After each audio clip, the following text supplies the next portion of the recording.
Medo de perder a independência é o tema do nosso Vida em Foco de hoje. E olha, eu sei que você com certeza conhece algum idoso que já teve alguma atitude ligada, por exemplo, à teimosia. Então, por exemplo, você percebe que a pessoa não está escutando direito. Você fala uma, duas vezes, a pessoa não está escutando. Aí você diz, olha, acho melhor procurar, né, um médico, vamos procurar um otorrino para ver se você está com algum problema. O idoso não quer. Você faz os óculos, de repente, para esse idoso, e o idoso não usa. E aí o idoso cai uma, duas, três vezes, e ele coloca a culpa no piso, em alguém que o assustou na rua, mas não na falta de óculos que ele está tendo ali. Muitas coisas podem acontecer, pessoas que de repente não estão mais habilitadas a se mover dentro de uma cozinha e querem cozinhar, querem lavar a louça e correr riscos. Então a gente hoje vai falar não só com o idoso que também está nos assistindo, mas com você, que é filho, que é neto, que é tio, tia, enfim, que tem o idoso pertinho de você. Como é que você pode ajudar esse idoso a entender que às vezes as situações mudam em nossa vida? E vamos conversar com a médica Vanessa Moraes, que é diretora da VR Medicare. Doutora Vanessa, muito obrigada por ter vindo até aqui o Espaço Vida, porque você vai poder nos auxiliar bastante nesse tema, que é um tema bastante sério, né? É isso mesmo. Obrigada, Anícia, obrigada pelo convite. Esse é um tema bastante sério e importante, né? Porque indivíduos que não têm a capacidade de fazer algo ou que precisam de ajuda para alguma atividade e que não permitem que essa ajuda chegue ou de forma técnica ou mesmo através de objetos e utensílios, como mesmo você mesmo disse, óculos, bengala, isso acaba prejudicando a qualidade de vida do indivíduo, porque ele vai cair mais, vai ter mais problemas e mais consequências. Então, identificar esse momento em que a gente precisa de ajuda e aceitar essa ajuda acima de tudo é muito importante. É verdade, né? E bastante comum nesses exemplos que eu dei, né, da doutora, né? Sim. Os três são da família mesmo, que eu conheço. E nós vivemos uma cultura ocidental, onde a gente foi criado realmente para ser cada vez mais independente. E não é uma coisa que chega na terceira idade e você fala, não, eu quero continuar sendo. É que a vida inteira a gente cultivou, né, esses valores de sermos independentes. Então, como é que a gente coloca isso para uma pessoa? Como é que vocês dizem isso para o paciente ou mesmo para o cuidador, aquela pessoa da família que está mais próxima aí? Então, a independência, ela é realmente muito valorizada em nossa cultura, né? A cultura oriental, ela tem mais a questão da família estar sempre junto, então várias gerações na mesma casa. Aqui não. A gente foi criado realmente para sair de casa e morar sozinho. E os pais, eles também querem ter essa independência. Mas o fato de morar sozinho não é uma característica de quem é independente.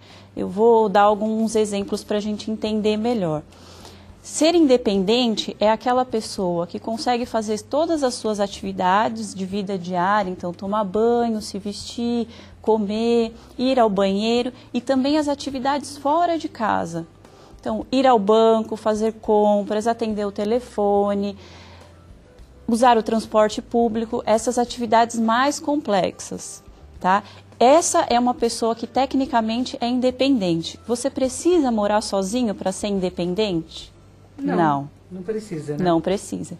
E o contrário também é verdadeiro. Então você tem pessoas que moram sozinhas, mas que não têm essa independência, não têm capacidade de fazer tudo isso e que aí precisam de ajuda de outras pessoas. Elas necessariamente precisam de alguém para morar juntas? Não necessariamente, vai depender do nível de dependência. Então, por exemplo, uma pessoa que tem uma osteoartrose grave de joelhos, que tem dificuldade de descer a escada do local onde ela mora, da casa dela, né? Então, ela pode ter uma ajuda de alguém da família que vai fazer as compras para ela, que sobe com as compras, que ajuda nas atividades fora do lar, mas que dentro de casa ela consegue viver tranquilamente.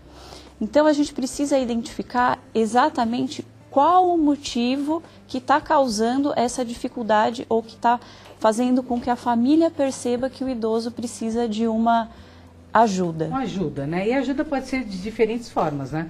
Para cada caso há uma necessidade específica, né? Exatamente. Agora, ter independência então é uma conquista, né? Então a gente passou a vida inteira, vamos cada vez sermos mais independentes. Como desestruturar isso de um dia para o outro, né? Quando alguém disser para você assim, olha, você de fato já que você não consegue fazer determinadas atividades físicas sozinho, você vai precisar de alguém aqui. Então vai invadir essa independência, né? E a pessoa talvez até acabe tomando a frente para determinados assuntos, para resolver alguma coisa por essa pessoa. Como explicar isso de um jeito tranquilo, né, e delicado para a pessoa? A independência, ela não necessariamente não precisa ser uma coisa abrupta.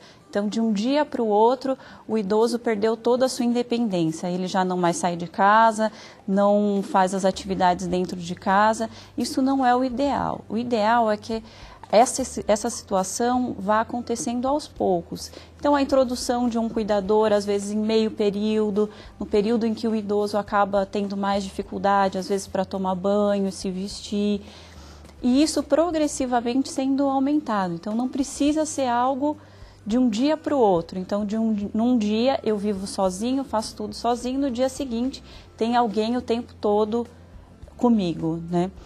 E é importante que o idoso consiga conviver bem com essa pessoa que vai estar ao lado dele, né? Então, tentar fazer uma boa relação de convivência é muito importante para que as coisas caminhem de forma adequada.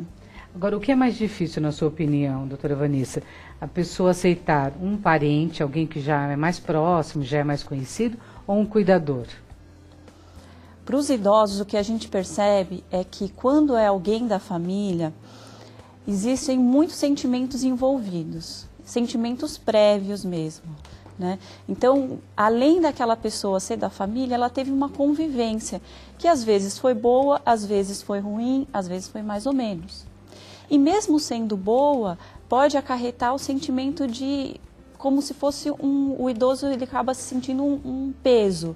Aquela pessoa que sempre foi muito boa para mim, agora ainda vai ter que ficar cuidando de mim.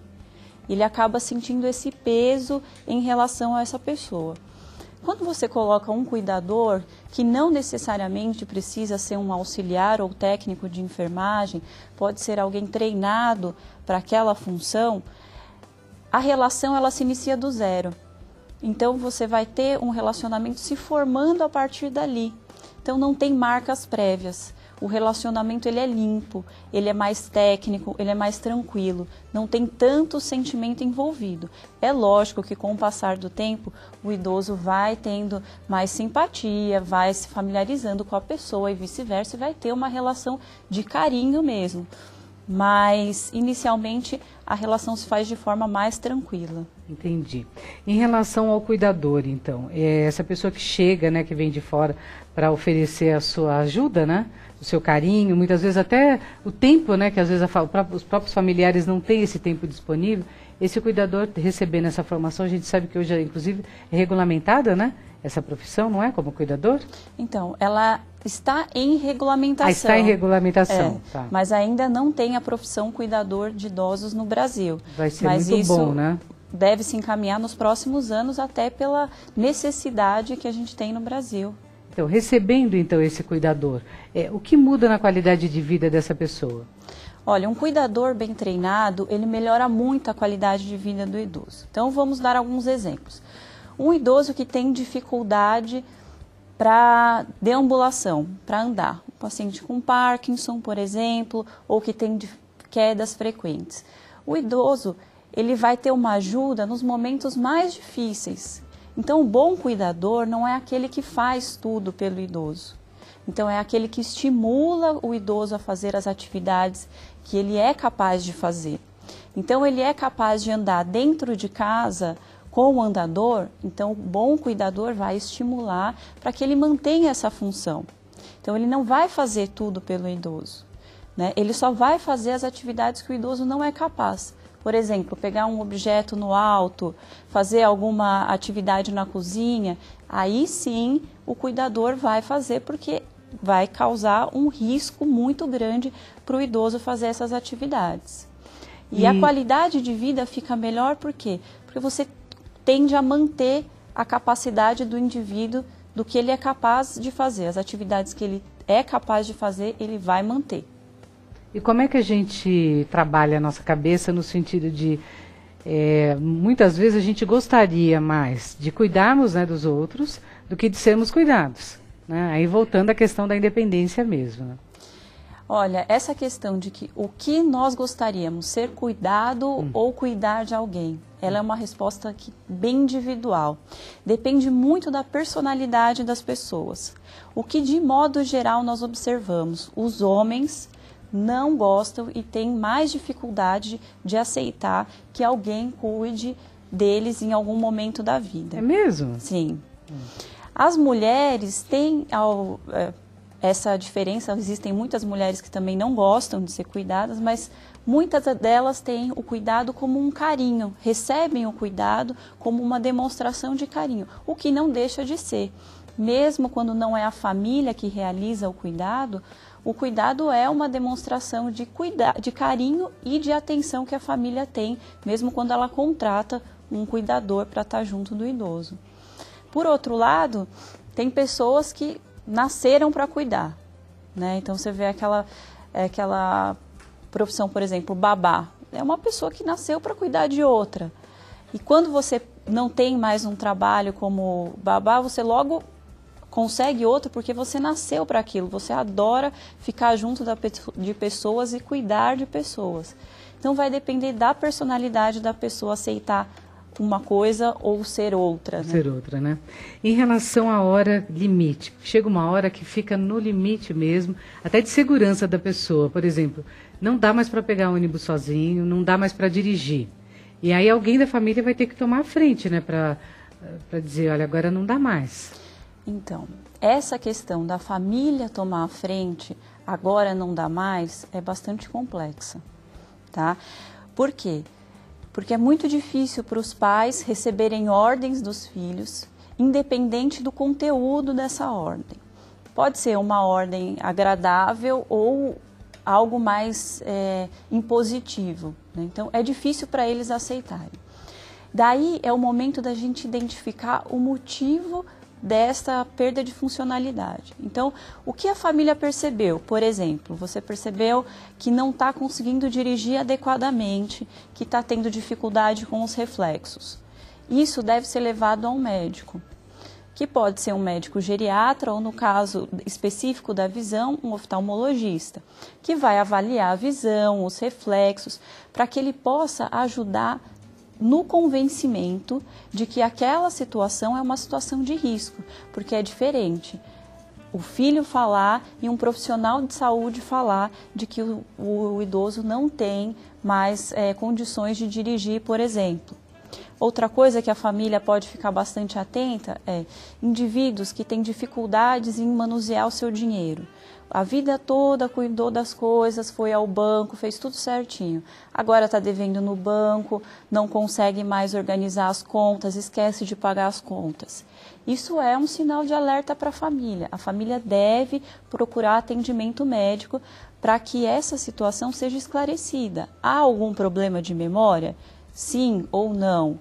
Se tiver, esse problema de memória deve ser diagnosticado o mais breve possível e tratado, para que a gente possa cuidar do idoso de forma segura, porque deixá-lo cuidando do dinheiro não é seguro, por mais que ele seja contra de forma inicial. Entendi. Mas essa opinião do profissional eu achei bem sensata, né? A médica Vanessa Moraes continua conosco aqui no próximo bloco. Você também está convidada a continuar com a gente aqui na Rede Aparecida. Eu volto já.